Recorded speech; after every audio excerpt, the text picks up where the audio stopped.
Hello everyone, my name is Sanjeev and today we are going to discuss about time period of SHM। इससे पहले वाले lecture में अपन ने cover किया था एक ट्रिक को। उस ट्रिक को एक बार रिकैप कर लेते हैं।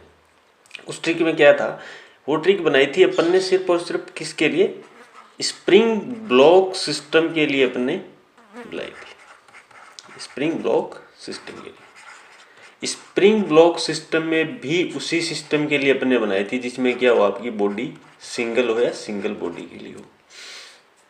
सिंगल बॉडी से मेरा मतलब था कि वहाँ पे एक ही बॉडी कौन सा मोशन कर रही हो, एसएचएम या सिंपल हार्मोनिक मोशन परफॉर्म कर रही हो।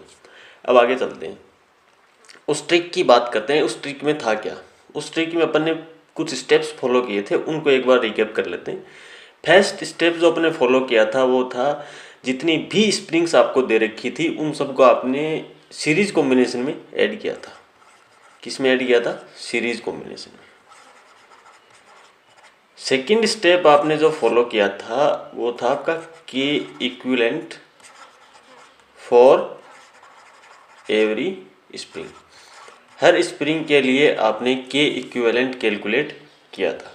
के इक्विवेलेंट कैलकुलेट करने का जो अपने पास फॉर्मूला था वो ये था, K equivalent is equals to T B upon T S का whole square and multiply by K क्या था, सॉरी टीबी क्या था आपका, tension on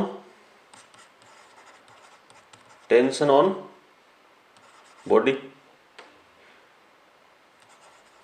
tension on body. T S क्या था,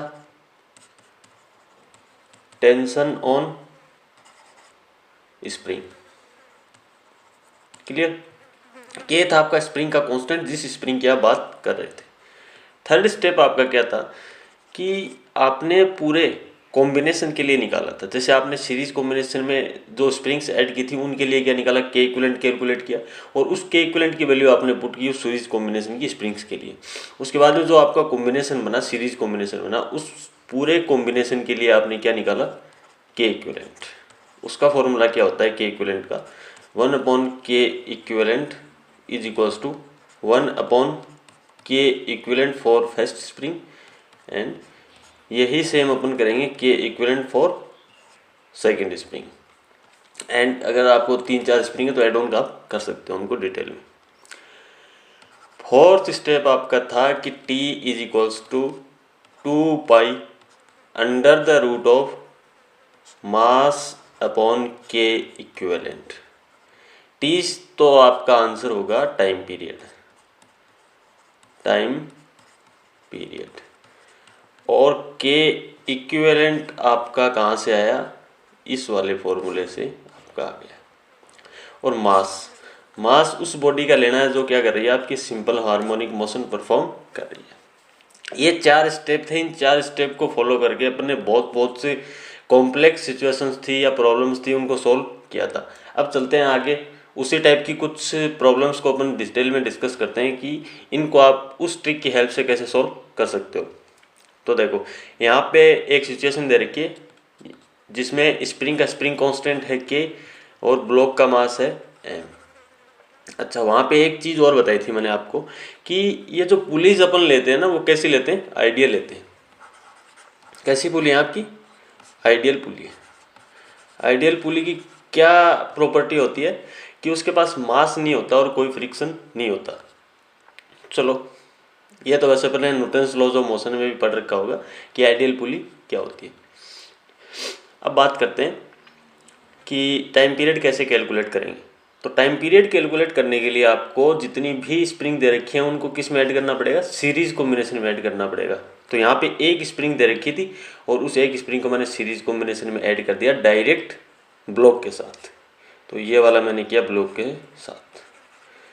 सेकेंड स्टेप होता है अपना के इक्विवेलेंट कैलकुलेट करने का। तो के इक्विवेलेंट का फॉर्मूला है अपने पास क्या, tension on block upon tension on spring, इसका whole square and multiply by K spring constant. चलो टेंशंस ड्रॉ कर लेते हैं ताकि इजी हो अपने लिए किस इस प्रॉब्लम को सोल्व करना। यहाँ पे एज्यूम कर लेता हूँ मैं, टेंशन कितनी है आपकी, टी है। यहाँ पे टेंशन टी है तो ये वाली ही स्ट्रिंग किधर से आ रही है, इधर से फॉलो करते हुए इधर आ रही है। तो इस वाले में भी टेंशन कितनी होगी आपकी, टी होगी। चलो ठीक है, यहाँ पे टेंशन टी है और यहाँ पे टेंशन टी है, तो यहाँ पे टेंशन कितनी होगी, 2T। यही स्ट्रिंग इधर से घूमते हुए इधर आ रही है, तो सेम स्ट्रिंग में टेंशन रहती है सेम, और इधर भी कितनी है, 2T। इधर इधर पुली के दोनों साइड 2T है, तो इस साइड हो जाएगी आपकी 4T। ठीक है, टेंशन आपने सारी की सारी क्या कर दी, ड्रॉ कर दी। अब यहाँ पे आते हैं फॉर्मूले में। टेंशन ऑन ब्लॉक, ब्लॉक पे जो आपकी टेंशन लग रही है वो है 4T, और टेंशन ऑन स्प्रिंग, स्प्रिंग एक ही है और उस स्प्रिंग पे टेंशन आपकी है T, तो वो पुट कर देते हैं, और multiply sorry whole square multiply by K. T से T कैंसिल हो गया, 4 का स्क्वायर 16 होगा, 16 की आ गया भाई, ये हो गया आपका 16 की। अब आगे वही करना है, फर्स्ट स्टेप आपका ये था, सेकंड ये था, थर्ड कॉम्बिनेशन। तो ये के इक्विवेलेंट किसके लिए बोल देते हैं अपन, कॉम्बिनेशन के लिए। अब आपको पता है एक ही स्प्रिंग है और वो ही जुड़ी हुई है, तो उसका के इक्विवेलेंट कितना हो जाएगा, जितना उसका है उतना ही हो जाएगा। ठीक है, आप डिटेल में देखना चाहो तो न्यूटन्स लॉज ऑफ मोशन वगैरह वहाँ पे उन चैप्टर्स में जाके देख सकते हो, या इससे पहले आपको प्रॉपर लेक्चर देखने होंगे जिनमें आप डिटेल में देख सकते हो कि ये के इक्विवेलेंट की 16 के इक्वल क्यों हो गया। अब टाइम पीरियड कैलकुलेट करते हैं, तो टाइम पीरियड का फॉर्मूला होता है T is 2 pi under the root of mass of body का मास तो कितना है, m है, और के इक्विवेलेंट कितना है आपका 16 के है, तो ये 16 के पुट कर दिया। ये हो गया भैया आपका आंसर। क्या कौन कौन से स्टेप्स अपन ने फॉलो किए हैं, फर्स्ट अपन ने सीरीज कॉम्बिनेशन में ऐड किया, सेकंड अपन ने के इक्विवेलेंट कैलकुलेट किया फॉर द स्प्रिंग, एक स्प्रिंग थी तो उसके लिए अपन ने कैलकुलेट कर लिया, उसके बाद में पूरे कॉम्बिनेशन का के इक्विवेलेंट कैलकुलेट किया, तो पूरे कॉम्बिनेशन का के इक्विवेलेंट भी वही हो गया जो उस एक स्प्रिंग का के इक्विवेलेंट आपने निकाला था, क्योंकि एक ही स्प्रिंग थी। फिर उस वैल्यू को अपन ने पुट कर दिया टाइम पीरियड के फॉर्मूले में, तो अपने पास क्या आ गया, आंसर आ गया। चलिए अपन अगले क्वेश्चन की बात करते हैं। ये क्वेश्चन दिया हुआ है, अच्छा यहाँ पे पहले बता देता हूँ मैं कि इस स्प्रिंग का स्प्रिंग कांस्टेंट तो कितना आपका के है, और इस वाली स्प्रिंग का स्प्रिंग कांस्टेंट के। कंडीशंस डाल देते हैं यहाँ पे कि पुल्ली कैसी है आपकी, भाई आइडियल पुल्ली है। वहाँ पे भी मैंने लास्ट वाले लेक्चर में भी बताया था कि पुल्ली आपकी कैसी आइडियल है, तभी ये वाली ट्रिक वैलिड होगी और तभी आंसर वैलिड होगा। आइडियल पुल्ली की डेफिनेशन आपको पता ही है कि फ्रिक्शनलेस और मासलेस होती है। ठीक है, अब क्या करते हैं, अब वही करते हैं, सीरीज कॉम्बिनेशन में ऐड कर लेते हैं भाई। दो स्प्रिंग दे रखे, दोनों को सीरीज कॉम्बिनेशन में ऐड किया, ठीक है, उसके साथ लगा दिया अपन ने मास। अब के इक्विवेलेंट कैलकुलेट करते हैं, तो के इक्विवेलेंट का जो आपके पास फॉर्मूला है वो क्या है, TB/TS वगैरह वही है। तो चलो टेंशन्स ड्रॉ करते हैं पहले, ये वाला अपन कर रहे हैं फर्स्ट स्प्रिंग के लिए, दोनों सेम ही है वैसे तो, लेकिन फर्स्ट की बात कर लेते हैं। यहाँ पे ज्यूम करता हूँ मैं कि टेंशन आपकी T है, तो इधर टेंशन कितनी होगी, तो वो ऐसे निकालेंगे अपन कि यही स्ट्रिंग इसके पास ओवर होके इधर आ रही है, तो सेम स्ट्रिंग में टेंशन सेम होती है, तो यहाँ पे भी टेंशन T होगी। सेम वाला फंडा ही यहाँ पे काम करेगा, इस पुल्ली के ऊपर से पास होके आ रही है, तो इधर भी टेंशन कितनी होगी आपकी, T ही होगी। चलो ठीक है, अब ये ही पुल्ली इधर से पास होके आ रही है, तो इधर भी टेंशन कितनी होगी, T होगी। चलो ये भी ठीक है। अब आगे, इस पुल्ली के दोनों साइड टेंशन आपकी T है, T है, तो इस साइड हो जाएगी 2T, और उधर T है, तो इसमें भी कितनी हो जाएगी आपकी 2T। चलो वैल्यूज पुट कर देते हैं और कुछ नहीं करते। टेंशन ऑन ब्लॉक कितना भाई, देखो टोटल करोगे 2T इधर है 2T इधर है, टोटल हो गया आपका 4T, तो टेंशन ऑन ब्लॉक तो है 4T, और टेंशन ऑन स्प्रिंग कितना है T, इसका होल स्क्वायर और multiply by spring constant K. तो यहाँ पे जो आपका आंसर आ रहा है वो आ रहा है 16 के। चलो ठीक है, अब आगे क्या करें, के equivalent for the second spring निकालते हैं। सेकेंड स्प्रिंग के लिए भी के इक्विवेलेंट 16 के ही आएगा। कैसे आएगा, देखो यहाँ पे भी ब्लॉक पे टेंशन कितनी है 4T है, और स्प्रिंग पे टेंशन कितनी है T है, तो वही ऊपर वाली सिचुएशन सेट हो रही है, और आंसर कितना आ जाएगा 16 क्या आ जाएगा। देखो इसका स्प्रिंग कांस्टेंट सॉरी के इक्विवेलेंट 16 के और इसका 16 के। अब आगे क्या करते हैं, पूरे कॉम्बिनेशन के लिए के इक्विवेलेंट कैलकुलेट करते हैं। तो पूरे कॉम्बिनेशन का जो के इक्विवेलेंट होगा वो कुछ इस तरीके से आएगा कि K equivalent is equals to, for the first spring का जो के इक्विवेलेंट है वो 16 के प्लस 1/16 के।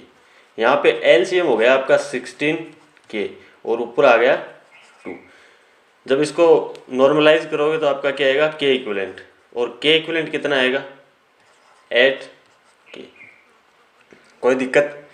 अब यहाँ तक कोई दिक्कत नहीं है, अपन ने के इक्विवेलेंट कैलकुलेट कर लिया, ठीक है। अब आगे देखो, के इक्विवेलेंट आपके पास आ गया। फोर्थ स्टेप आपका क्या होता है कि टाइम पीरियड के फॉर्मूले में t is equals to 2 pi under the root of body का मास तो कितना आपका m, और के इक्विवेलेंट कितना है आपका 8 के।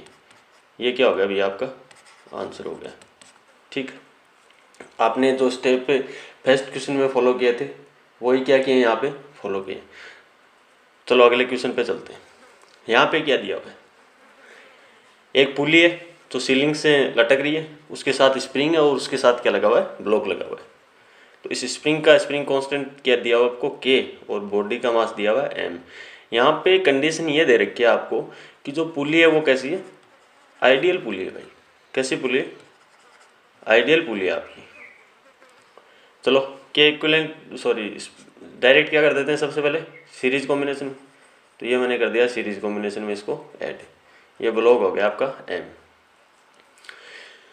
के इक्विवेलेंट कैलकुलेट करते हैं। के इक्विवेलेंट का फॉर्मूला क्या होता है, K equivalent is equals to tension on block upon tension on spring and whole square multiply by K. तो देखो यहाँ पे अज्यूम कर लेते हैं टेंशन कितनी है टी है, तो यहाँ पे भी टेंशन कितनी होगी टी होगी। क्यों होगी भाई, क्योंकि ये वाली स्ट्रिंग ही इसके ऊपर से पास होते हुए कहाँ आ रही है, यहाँ आ रही है। और अपने पढ़ रखा है कि सेम स्ट्रिंग में टेंशन क्या रहती है, सेम रहती है। वही फंडा यूज़ किया है और अपन ने बता दिया कि इधर भी टेंशन कितनी होगी टी होगी। तो जब ब्लॉक पे टेंशन टी है और स्प्रिंग पे टेंशन टी है तो वैल्यू पुट करते हैं टी अपॉन टी इसका whole square and multiply by K. T से टी कैंसिल हो गया, के इक्विवेलेंट आया हुआ आपका आया के। यहाँ पे पुट करते हैं के। एक ही स्प्रिंग दे रखी है तो के इक्विवेलेंट फॉर द कॉम्बिनेशन भी क्या हो जाएगा, के इक्विवेलेंट के इक्वली हो जाएगा। ये के इक्विवेलेंट किसके लिए है भाई, पूरे कॉम्बिनेशन के लिए। कोई दिक्कत, कोई दिक्कत नहीं। अब ये वाली वैल्यू अपन पुट करते हैं कहाँ पे, T is equals to 2 pi under the root of mass. Body का मास कितना है आपका m, और के इक्विवेलेंट की वैल्यू कितनी है के। तो ये हो गया आपका भाई आंसर, ठीक। चलो अब एक चीज़ और डिस्कस करना चाहूँगा मैं आपसे। अपने जो प्रीवियस केसेज है उन सब में क्या लिया है कि जो पुली है आपकी वो आइडियल ली है। अगर अज्यूम करो किसी क्वेश्चन में आपको ये दे दिया कि ये पुली आइडियल नहीं है, क्या नहीं है, ये पुली कैसी है, नॉन आइडियल है। नॉन आइडियल जब आपकी पुली हो जाएगी उस सिचुएशन में आप कैसे आंसर निकालोगे। तो चलिए अगली स्लाइड पर चलते हैं और वहाँ पर इसी क्वेश्चन को दोबारा डिस्कस करते हैं नॉन आइडियल पुली लेके। तो देखो यहाँ पे क्या दे रखा है आपको कि ये पुली कैसी है, नॉन आइडियल है। नॉन आइडियल पुली कैसी होती है, नॉन आइडियल पुली के पास क्या होता है, मास होता है। एक तो क्या होता है उसके पास मास होता है, और एक क्या होता है उसके पास फ्रिक्शन होता है, मास और फ्रिक्शन। अब देखो होगा क्या, देखो यहाँ पे इस बॉडी के पास मास कितना है, m है। अब जैसे ही आप इस ब्लॉक को नीचे डिस्प्लेस करोगे तो क्या होगा, ये वाली स्ट्रिंग है इसके और पुली के बीच में क्या फ्रिक्शन फोर्स मौजूद है। तो ये पुली और स्ट्रिंग दोनों साथ साथ चलना स्टार्ट कर देंगी। तो क्या होगा कि ये स्ट्रिंग तो नीचे आएगी और ये पुली क्या करेगी, घूमना स्टार्ट कर देगी। अब जैसे ही आप इसको छोड़ोगे तो ये वापस चली जाएगी। तो ये क्या होगा यहाँ पे कि ये ब्लॉक तो ऊपर नीचे जाएगा, क्या जाएगा ऊपर नीचे जाएगा, लेकिन ये पुली भी क्या करेगी, यहाँ पे रोटेट होना स्टार्ट कर देगी। तो अपन यहाँ पे लिख लेते हैं कि पुली तो कौन सा मोशन परफॉर्म करेगी, रोटेशनल मोशन। और ये आपका ब्लॉक है वो कौन सा मोशन परफॉर्म करेगा, ट्रांसलेटरी मोशन। यहाँ पे ये तो पता लग गया कि ये दोनों किस टाइप का मोशन कर रहे हैं, और दोनों कैसा मोशन करें, सिंपल हार्मोनिक मोशन करेंगे। क्यों करेंगे, क्योंकि block simple harmonic motion perform कर रहा है तो पुली भी सिंपल हार्मोनिक मोशन ही परफॉर्म करेगी, क्योंकि दोनों एक दूसरे से कनेक्टेड हैं बाय मीन ऑफ स्ट्रिंग। तो चलिए अब करते हैं कि इसको सॉल्व कैसे करेंगे। तो देखो जो लास्ट सिंपल वाला केस था जिसमें आइडियल पुली ली थी, वहाँ पे आपका टाइम पीरियड कितना आया था, 2 pi under the root of mass upon किया आया था, यही था। अब इसमें क्या करना है, यहाँ पे जो मास है वो किसका पुट किया था, ब्लॉक का पुट किया था। और यहाँ पे इस वाली सिचुएशन के लिए अपन पुट करेंगे टोटल मास, टोटल मास विच परफॉर्मिंग एसएचएम। यहाँ पे टोटल मास कितना सिंपल हार्मोनिक मोशन परफॉर्म करा। तो देखो इसको मैं बोल देता हूँ एम डैश। एम डैश की अगर आप बात करो तो देखो, एक तो ये block simple harmonic motion perform कर रहा है, दूसरा यहाँ पे पुली कर रही है, ठीक है कोई बात नहीं। पुली ब्लॉक का तो आपके पास मास है। अच्छा मोशन की बात कर लेते हैं, ये तो कैसा मोशन कर रहा है आपका, ट्रांसलेटरी मोशन। और पुली है वो कैसा मोशन कर रही है आपकी, रोटेशनल मोशन। कोई दिक्कत नहीं है। ब्लॉक का मास कितना दिया हुआ, ट्रांसलेशनल मास कितना दिया हुआ आपको, एम दिया हुआ है प्लस। अब पुली का तो आपको रोटेशनल मास नहीं दिया हुआ। तो जो क्वेश्चन में आपको दिया हुआ है वो ये दिया हुआ है कि इस पुली का मोमेंट ऑफ इनर्शिया आई है और रेडियस कितनी है, आर है। चलो सोल्व करते हैं। अब रोटेशनल मास कैसे निकालेंगे, तो उसके लिए अपने पास एक फॉर्मूला है, moment of inertia is equals to rotational mass को अपना एम डैश बोल देते हैं का whole square, I is equals to M R square. कहाँ से आया ये फॉर्मूला, तो ये रोटेशनल मोशन से आया। तो इससे पहले आप रोटेशनल मोशन वाला लेक्चर भी देख सकते हो या उसको एक बार रिवाइज कर सकते हो, आपको क्लियरिटी आ जाएगी कि ये फॉर्मूला कहाँ से आया है। चलो रोटेशनल मास चाहिए आपको, मतलब आपको क्या चाहिए, एम डैश चाहिए। तो M dash is equals to I by R square. यही हुआ, एक दूसरे को ऐसे किया अरेंज किया। तो अब रोटेशनल मास एम डैश की वैल्यू पुट करनी है तो वो कर देते हैं आई बाई आर स्क्वायर। अपने पास आ गया भाई टोटल मास। टोटल मास की वैल्यू आपके पास जो एम डैश था उसकी वैल्यू आ चुकी है। तो अब वो पुट करते हैं अपन कहाँ पे, इस वाले फॉर्मूले में। कहाँ पे, ये एम डैश की वैल्यू अपन पुट करेंगे इस वाले फॉर्मूले में। तो अपना देखते हैं सिचुएशन क्या बनेगी। तो चलो टाइम पीरियड का फॉर्मूला लिखना है, तो t is equals to 2 pi under the root of mass कितना है आपका, m तो ब्लॉक का है, प्लस पुली का कितना है, I by R square, upon spring का स्प्रिंग कांस्टेंट या के इक्विवेलेंट, तो वो है आपका के। तो ये हो गया भाई आंसर फॉर दिस सिचुएशन। ये अपने कौन सी सिचुएशन डिस्कस की है जिसमें आपकी पुली कैसी थी, पुली कैसी थी, नॉन आइडियल। नॉन आइडियल पुली के लिए भी अपन ने क्या कर दिया, एक ट्रिक की हेल्प से आंसर निकालना शुरू कर दिया। आप इसको अगर प्रॉपर मेथड से करते तो कौन सा मेथड होता है, एनर्जी मेथड से कर सकते थे या फिर फोर्स मेथड से भी आप इसको सॉल्व कर सकते हो, लेकिन वो दोनों ही लेंथी प्रोसेस हैं। लेकिन यही है कि उनको अप्लाई करना सही रहता है। यहाँ पे ट्रिक्स वगैरह कई बार क्या नहीं होती, एप्लीकेबल नहीं होती। चलिए अगले क्वेश्चन पे चलते हैं, वहाँ पे देखते हैं कि क्या कुछ हो रहा है। तो देखो ये दे रखा है आपको एक सिचुएशन, यहाँ पे क्या दे रखा है कि जो पुली है वो आपकी है नॉन आइडियल। कैसी है, नॉन आइडियल। अब नॉन आइडियल में मैंने आपको दो कंडीशन बताई थी, क्या हो सकता है, एक तो इसके पास मास, तो मास तो इसके पास है, ठीक। एक हो सकता है इसके पास क्या हो, फ्रिक्शन हो, तो इसके पास फ्रिक्शन नहीं है। कैसी है, स्मूथ है। कैसी पुली है आपकी, स्मूथ पुली है, ठीक। तो होगा क्या इस क्वेश्चन की अगर आपसे बात करूं तो, यहाँ पे स्प्रिंग कांस्टेंट के दे रखा है। देखो ये जब आपकी पुली स्मूथ है तो यहाँ पे इस स्ट्रिंग और इस पुली के बीच में कोई भी क्या नहीं होगा, फ्रिक्शन नहीं होगा। जब इन दोनों के बीच में आपके कोई फ्रिक्शन नहीं है तो ये पुली घूमना स्टार्ट नहीं करेगी, रोटेट नहीं होगी। क्या नहीं होगी, रोटेट नहीं होगी। जब आप इसको नीचे खींचोगे ना तो ये पुली वापस ऊपर चली जाएगी, लेकिन क्या नहीं होगी, रोटेट नहीं होगी, घूमेगी नहीं। क्यों नहीं घूमेगी, क्योंकि यहाँ पे फ्रिक्शन नहीं है। अब देखो अगर दूसरे एस्पेक्ट में आपसे बात करूँ तो अज्यूम कर लेते हैं यहाँ पे टेंशन टी है। अब यही स्ट्रिंग इसके ऊपर से पास होते हुए इधर आ रही है तो इधर भी टेंशन कितनी होगी आपकी, टी ही होगी। अब दोनों साइड टेंशन सेम है तो नेट जो आपका टॉर्क आएगा, टॉ नेट, वो क्या हो जाएगा आपका, जीरो हो जाएगा। जब किसी बॉडी पे नेट टॉर्क जीरो होता है तो वो बॉडी क्या नहीं स्टार्ट करती, रोटेशनल मोशन स्टार्ट नहीं करती, ठीक है। वो अगर करेगी तो कौन सा मोशन कर सकती है, ट्रांसलेटरी मोशन कर सकती है, उस पर अगर फोर्स लग रहा है तो चलिए अब ये पुली तो आपकी नॉन आइडियल है लेकिन उसका मास है, मास आपको दे रखा है कितना है, एम है, ठीक है। अब इसको सोल्व करो, किस तरीके से सोल्व करोगे, तो वो ही आपको मेथड फॉलो करना है। पुली आपकी कैसी है, नॉन आइडियल है, लेकिन सबसे पहले वही स्टेप्स फॉलो करते हैं कि आप किस में ऐड करो, डायरेक्ट सीरीज कॉम्बिनेशन में ऐड करो, और उसके साथ किसको लगा दो, आपकी जो बॉडी है उसको लगा दो। तो बॉडी का मास तो एम, स्प्रिंग का स्प्रिंग कांस्टेंट के। देखो के इक्विवेलेंट कैलकुलेट करते हैं, K equivalent is equals to tension on body upon tension on spring, इन दोनों का होल स्क्वायर और मल्टीप्लाई बाई के।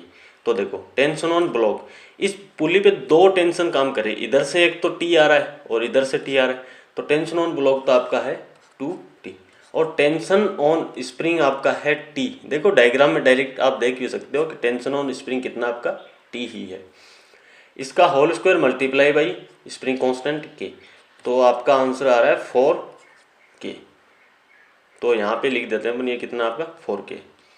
चलो एक स्प्रिंग दे रखी है तो के इक्विवेलेंट भी कितना हो जाएगा आपका, के इक्विवेलेंट भी 4K ही हो जाएगा, कोई दिक्कत नहीं। चलो अगली स्लाइड पे अपन चल के और बात करते हैं कि भाई इसका टाइम पीरियड कितना होगा।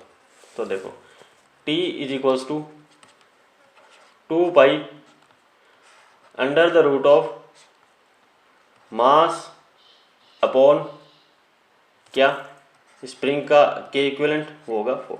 अपने मास एम ही क्यों पुट किया, क्योंकि अपने पास एक ही मास था, कौन सा मास, सिर्फ और सिर्फ पुली का पुली का ट्रांसलेटरी मास, क्योंकि वो ट्रांसलेशनल मोशन परफॉर्म कर रही थी और ट्रांसलेशनल मास ही आपको पुट करना था। इसी क्वेश्चन को अगर आप आगे डिस्कस करें तो देखो यहाँ पे क्या दे रखा है, पुली आपकी कैसी है, नॉन आइडियल है। कैसी है, नॉन आइडियल है। अब इस पुली में क्या दे रखा है आपको कि इस पुली के पास मास भी है, पुली के पास मास है, कितना मास है अभी, m है, और पुली के पास फ्रिक्शन भी है, क्या है, फ्रिक्शन भी है। अच्छा पुली का मास के साथ साथ आपको दे रखा है इसका मोमेंट ऑफ इनर्शिया I है और रेडियस कितनी है, R है। ये तीन इंफॉर्मेशन आपको इसकी दे रखी है। स्प्रिंग का स्प्रिंग कांस्टेंट कितना है भाई, K है। तो चलो डिस्कस करते हैं इस क्वेश्चन को क्या होगा। तो देखो यहाँ पे स्ट्रिंग और पुली के बीच में क्या आपकी टेंशन दे रखी है। जब स्ट्रिंग और पुली के बीच में टेंशन है ना, तो क्या होगा कि इधर टेंशन कुछ अलग होगी और इधर टेंशन कुछ अलग होगी। उसकी वजह से क्या हो जाएगा, इस पर टो नेट क्या नहीं रहेगा भाई, टो नेट जीरो नहीं होगा। तो ये बॉडी किस में नहीं रहेगी, इक्विलिब्रियम में नहीं रहेगी। इक्विलिब्रियम में नहीं रहेगी तो ये क्या करना स्टार्ट कर देगी, रोटेशनल मोशन। जब ये रोटेशनल मोशन करना स्टार्ट कर देगी तो क्या होगा, इसके बाद दो टाइप का मास होगा इसका, ठीक है। कौन कौन सा, एक तो इसके पास होगा भाई ट्रांसलेशनल मास, प्लस दूसरा कौन सा होगा, रोटेशनल मास। मतलब ये ऊपर भी देखो, जब आप इसको नीचे डिस्प्लेस करके छोड़ोगे, जब इस पुली को आप नीचे डिस्प्लेस करके छोड़ोगे, ठीक है, तो ये ऊपर जाएगी। कैसे ऊपर जाएगी, ये घूमती हुई ऊपर जाएगी, ये रोटेट भी होगी। देखो यहाँ पे देख लो, ऐसे ये घूमेगी भी और ऊपर भी जाएगी। तो दो टाइप का मोशन पोज कर रही है, एक तो ट्रांसलेटरी और एक रोटेशनल मोशन। तो उस सिचुएशन में आपका इसका टाइम पीरियड किस तरीके से कैलकुलेट करोगे। तो देखो सबसे पहले तो अपन वही करते हैं कि क्या, टाइम पीरियड का अपने पास फॉर्मूला क्या है, टाइम पीरियड का formula T is equals to 2 pi. Last situation में जब आपकी नॉन आइडियल पुली थी लेकिन उसके पास मास था, वहाँ पे आपका आंसर कितना था, 2 pi under the root of mass upon K equivalent था वो 4K, ये आंसर आया था, ठीक। अब यहाँ पे देखते हैं कि क्या होगा। जब आप इसको देखोगे तो यहाँ पे दो टाइप का मास आपको पुट करना है, मतलब इस m की जगह कौन सा मास, ट्रांसलेटरी मास और रोटेशनल मास दोनों पुट करने। तो देखो इसको बोल देते हैं अपन m डैश। तो m डैश की जो वैल्यू होगी वो क्या होगी, m dash is equals to translatory mass तो आपको दे रखा है क्वेश्चन में ही कितना है, m, प्लस रोटेशनल मास आप पिछले क्वेश्चन में भी कैलकुलेट करके आए हो, वो होगा आपका I/r², ठीक है। एम डैश की वैल्यू आपके पास आ गई। अब चलो आगे चलते हैं, इसका टाइम पीरियड कैलकुलेट करते हैं कितना होगा। तो देखो इसका टाइम पीरियड क्या होगा, T is equals to 2 pi under the root of mass कितना है, टोटल मास अपन ने अभी कैलकुलेट किया है कितना, m तो ब्लॉक का और I/r²